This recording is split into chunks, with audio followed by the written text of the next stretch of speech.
Morning and శుభోదయం. ఈరోజు తిరుమల తిరుపతి దేవస్థానం చాలా ప్రాముఖ్యత కలిగిన 1500 సంవత్సరాల చరిత్ర కలిగిన ఒక సంస్థ. ఆ సంస్థలో అనేక అంశాలపైన, అనేక వివాదాలపైన కొన్ని కొన్ని సంఘటనలు జరిగాయి. హ్మ్. మేము తిరుపతి వాసులం కాబట్టి మాకు చాలా చూసాం. గతంలో ఘాట్ రోడ్లో బస్సులు పడిపోవడం, పిల్లలు చనిపోవడం, పూలెత్తుకెళ్ళిపోవడం పిల్లల్ని, అనేక అంశాలు ఉంటాయి. ఇది ఒక ప్రమాదం. కానీ తిరుమల తిరుపతి దేవస్థానం క్రౌడ్ మేనేజ్మెంట్ లో నెంబర్ 1 అవార్డ్స్ సాధించింది. హ్మ్. చక్రస్థానం కావచ్చు, బ్రహ్మోత్సవాలు కావచ్చు, గరుడోత్సవాలు కావచ్చు, వైకుంఠ ఏకాదశులు కావచ్చు, ఎప్పుడు కూడా నాకు తెలిసి ఇంత పెద్ద ఎత్తున సంఘటనలు జరగలేదు. ఇది తిరుమల తిరుపతి దేవస్థానం యొక్క తప్పిదం కాదు. చాలా క్లియర్గా చెప్తున్నాం.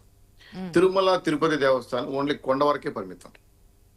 ఎప్పుడైతే తిరుపతిని ఎన్నికల కేంద్రంగా మార్చుకొని దేవస్థానాన్ని కూడా ఎన్నికల క్యాంపెయిన్ గా మార్చుకోవడాలని చేసిన పప్పుల బేరాల కార్యక్రమం గత ప్రభుత్వం కింద కౌంటర్లు పెట్టింది. హ్మ్. ఆ కౌంటర్లు మేము కొనసాగించడం మొదటి తప్పు. దాంట్లో ఇక్కడ మేనేజ్మెంట్ వచ్చి కలెక్టర్, పోలీసు వాళ్ళు మాత్రం తిరుపతి ప్రాంతంలో చూస్తారు. దానికి తిరుమల తిరుపతి సంబంధం లేదు. హ్మ్. అయితే మధ్యలో నేషనల్ డిజాస్టర్స్ మేనేజ్మెంట్ ఎందుకు వచ్చింది? ఏ కౌంటర్ గురించి మాట్లాడుతున్నారు మీరు? లడ్డు కౌంటర్ గురించా లేదంటే టోకెన్ కౌంటర్ గురించి? వైకుంఠ ఏకాదశిలో జరిగిన తొక్కిసలాట ఘటన సంబంధించిన టోకెన్ కౌంటర్ గురించి మాట్లాడుతున్నారు. అవునవును. లడ్డు కౌంటర్ అయితే పైనగా లడ్డు కౌంటర్ పైన అది ఇప్పుడు కాదమ్మా. అన్నప్రసాదాల్లో జరిగిన ఫైరింగ్స్, ధర్మారెడ్డి ఉన్నాడు అప్పుడు సాక్ష్యం. అలాగే పోర్టులో కూడా కాకుండా ఆయిల్ లీకేజ్ ఇక్కడ జరిగింది. చాలా ప్రమాదం, కొండ మీద చాలా ప్రమాదాలు జరిగాయి. అయితే ఇక్కడ కొన్ని విషయాలు చాలా స్పష్టంగా చెప్పదలుచుకున్నాం. డిక్లరేషన్స్ అంతా పెట్టకుండా కొండకెళ్ళిన ముఖ్యమంత్రి, బ్రహ్మోత్సవాలకు భార్యాభర్తలకు బట్టలు ఇవ్వని ముఖ్యమంత్రి, నేను క్రిస్టియన్ అని చెప్పుకున్న ముఖ్యమంత్రి, కొండ మీద జెరూసలేం ప్రచారాలు చేసిన ముఖ్యమంత్రి, ఎస్ఈబిసి ఛానల్లో ప్రచారం చేసిన క్రిస్టియన్స్ కీర్తనలు గత ప్రభుత్వం జరిగినాయి. సో ఇవన్నీ అన్ని మత ప్రచారంలో భాగంగా జరిగాయి. అప్పుడు వీళ్ళకి కనపడలా. అయితే ఈరోజు డిజాస్టర్ మేనేజ్మెంట్ సెక్రటరీ ఎందుకు లెటర్ రాశారు? Miscommunication problem. ఇక్కడ అక్కడ అంటే ఆంధ్రప్రదేశ్ లోను, ఢిల్లీలోను మాదే ఎన్డీఏ ప్రభుత్వం అధికారంలో.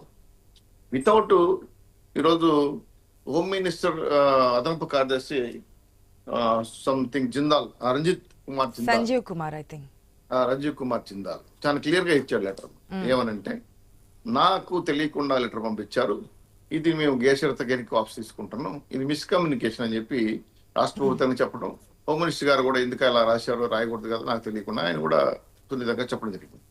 ఇది మిస్కమ్యూనికేషన్ గా చూడాలి కానీ దీన్ని భూతోదలో పెట్టి పలువురు చిరువులుగా చేసి మాట్లాడడం అనేది వేరే మీడియాలోనో వేరే పార్టీకి ఉపయోగకరంగా ఉన్నది. కానీ రాష్ట్రంలో జరిగిన అన్యాయాల అక్రమాలపైన తిరుమల తిరుపతి దేవస్థానం ఏ మాత్రం సంబంధం లేదు. ఎందుకంటే ప్రమాదం వేరు, అంటే యాక్సిడెంట్ వేరు, అదే విధంగా కావాలని జరిగిన హత్యలు వేరు. గత ప్రభుత్వంలో జరిగిన హత్యల కన్నా ఇదేం ఘోరం కాదు.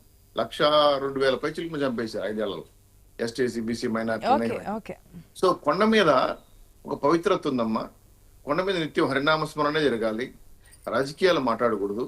ఈ అంశాలపైన కొంత ఈ మధ్య డిస్టర్బ్ అయింది. కొండ మీద ఫ్లైట్లు పోవడం, అలాగే కొంత ఉగ్ర కుట్రలు ఏవో జరుగుతున్నాయని, అలాగే కొన్ని అన్యమత ప్రచారం, కొన్ని ఈ మధ్య కొంత డిస్టర్బెన్స్ జరిగాయి. దాంతో తొక్కిసలాట రావడం, ఈ సంఘటనలు చూసిన తర్వాత కొంత డిజాస్టర్ మేనేజ్మెంట్ ఏమన్నా మా హెల్ప్ ఏమన్నా కావాలేమన్నా అనుకున్నారేమో వాళ్ళు నాకు తెలియదు, నాకు అది కరెక్ట్గా ఐడియా లేదు. కానీ ఈ మిస్కమ్యూనికేషన్ తో లెటర్ వచ్చింది. అది కూడా ప్రోటోకాల్ ప్రకారం ఏంటంటే, నేషనల్ డిజాస్టర్ మేనేజ్మెంట్ సెక్రటరీ రాయాల్సింది ఎవరు తెలిసిన, రాష్ట్ర ప్రభుత్వం చీఫ్ సెక్రటరీ రాయాలి. రాష్ట్ర ప్రభుత్వం చీఫ్ సెక్రటరీకి ఇచ్చిన తర్వాత అది కూడా ఐఏఎస్ ఆఫీసర్ అయినటువంటి తిరుమల తిరుపతి దేవస్థానం ఈవోకి రాయాలి. ఇది ప్రోటోకాల్ సిస్టమ్. ఒక పొలిటికల్ సెకండ్ లెటర్ ఈవోకి వచ్చింది, ఫస్ట్ లెటర్ చైర్మన్ కి వచ్చింది.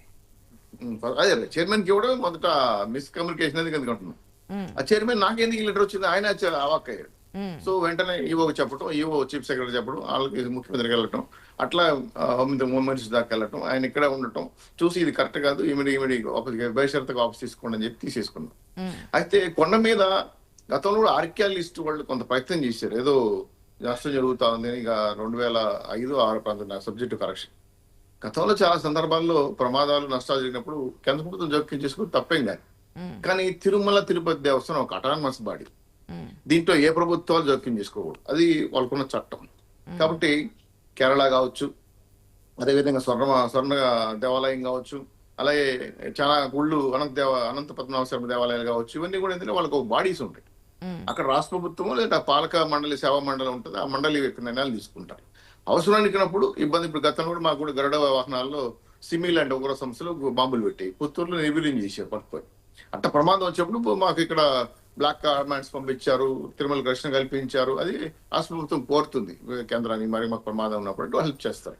సో ఇదేంటంటే దుర్మార్గంగా నష్టకరంగా వచ్చే అంశాలు కాదమ్మా, ఒక మిస్కమ్యూనికేషన్ గా జరిగిన ప్రమాదకరమైన లెటర్.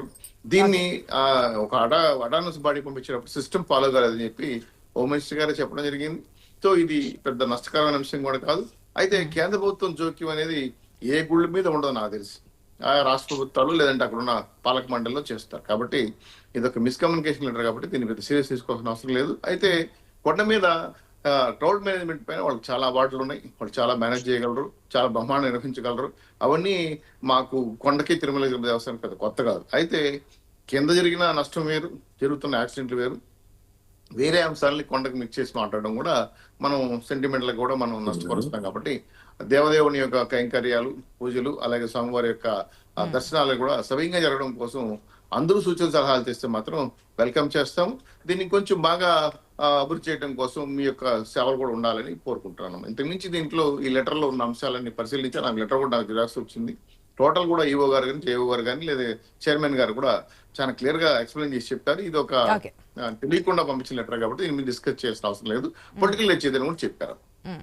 ఓకే, మొత్తానికి ఒక అధికారి పంపించినటువంటి లెటర్ కారణంగా ఇదంతా జరిగింది, దీంట్లో ఎటువంటి పరపత్యాలు లేవు అంటారు. Okay, right. సత్యం గారు, అమిత్ షా టూర్, ఏ ప్రభుత్వాలున్నా రాష్ట్రాల్లో కేంద్ర మంత్రులు వస్తూ ఉంటారు, సభల్లో మాట్లాడుతూ ఉంటారు, మనం చూస్తూ ఉంటాం.